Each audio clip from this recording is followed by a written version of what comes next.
Hi friends, అందరూ బాగున్నారా? అందరికీ హ్యాపీ దీపావళి. ఈ రోజు అందరూ డబ్బుని తగలబెట్టి బూడిద చేసేస్తారు. అందులో నేను కూడా ఒక బాధ్యుడినే. ఎందుకంటే పిల్లలు ఉన్నారు. ఇదిగో ఇదిగో మా డబ్బుని బూడిద చేసేవాళ్ళు. ఇదిగో నువ్వు కూడా రా, నువ్వు కూడా రా.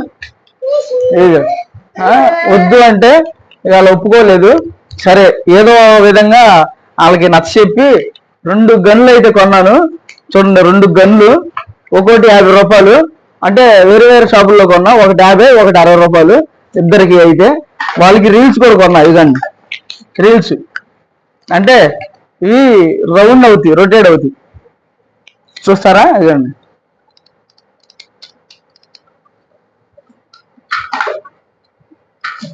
పేలుస్తుంటే రొటేట్ అవుతాను, అయ్యే తిరిగి పేలుతూ ఉంటాయి అనమాట.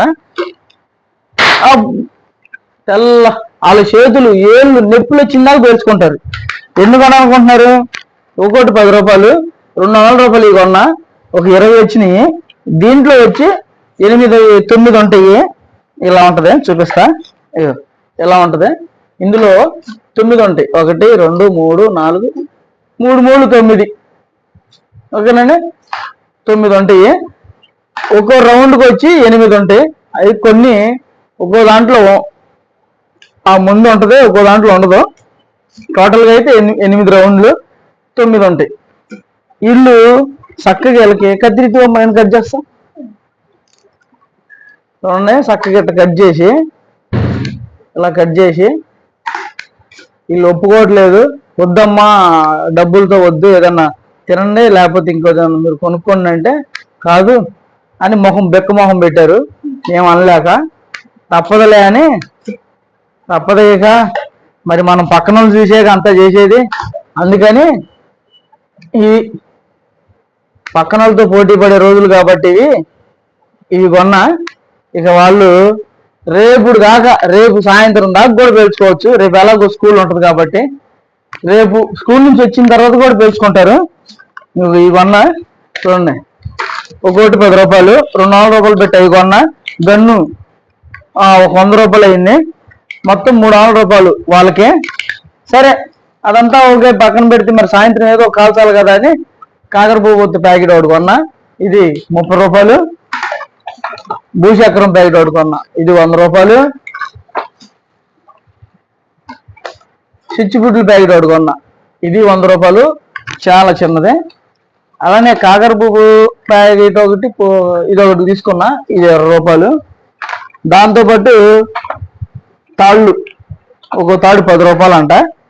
ఇదండి, 1, 2, 1, 2, 3, 4, 5, 6, 10 తీసుకున్నా. అంతంత రేట్లు.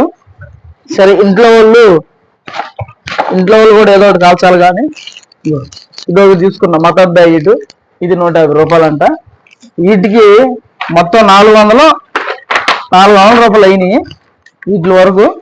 ఇక అవి 300, 400, 700 రూపాయలు. సాయంత్రం బూడిద చేసేస్తారు వీళ్ళు. సాయంత్రానికి అమ్మా, సాయంత్రానికి బూడిద చేసేస్తారా? వద్దమ్మా, ఎందుకు చెబుతున్నాగా వద్దని. చక్కగా అసలు మీరు ఆ 300 రూపాయలు పెట్టి మీ స్కూల్కి అన్నయ్యకేమో ప్యాడ్ లేదన్నాడు.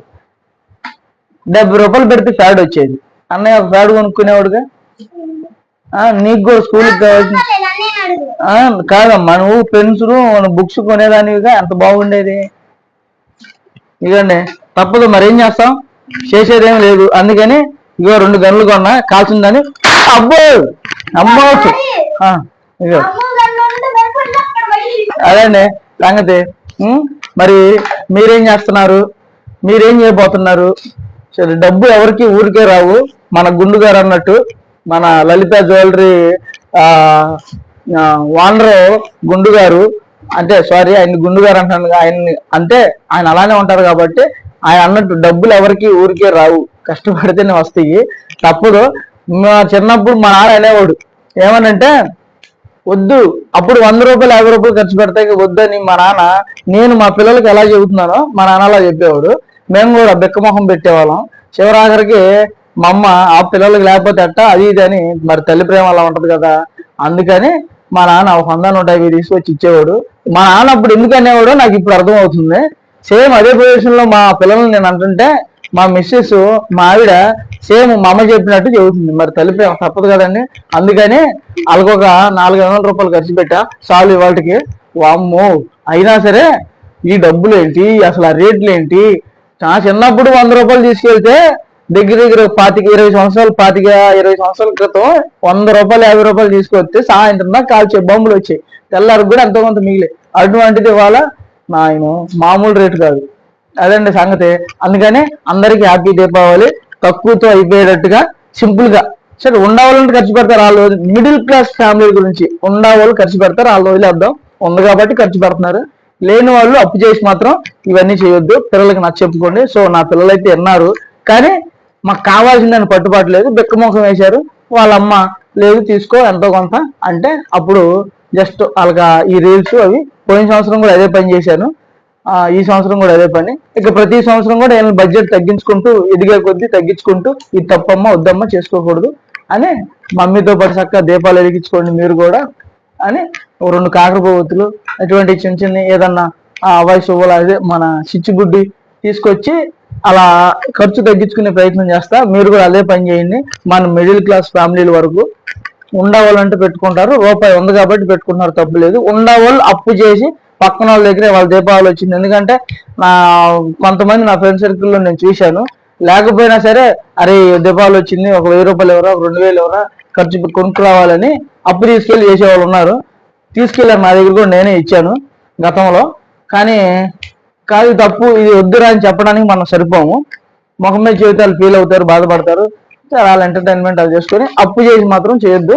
మిడిల్ క్లాస్ ఫ్యామిలీలు ముఖ్యంగా అప్పు చేసి మాత్రం అవసరం లేదు. మన పిల్లల్ని చిన్నప్పటి నుంచి నచ్చ చెప్పుకోండి. నేనైతే నా పిల్లలకి చిన్నప్పటి నుంచి నేను ఏది చెప్పిన వాళ్ళు వింటారు, నచ్చ చెబుతున్నాను, వాళ్ళు ఓకే అంటారు. కాకపోతే మదర్ సైడ్ నుంచి కొంచెం ఉంటది కదా, మనం వాళ్ళని కూడా ఎక్కువగా ప్రెజర్ పెట్టుకున్నా తక్కువలో అయిపోయేటట్టుగా. Okay, thank you.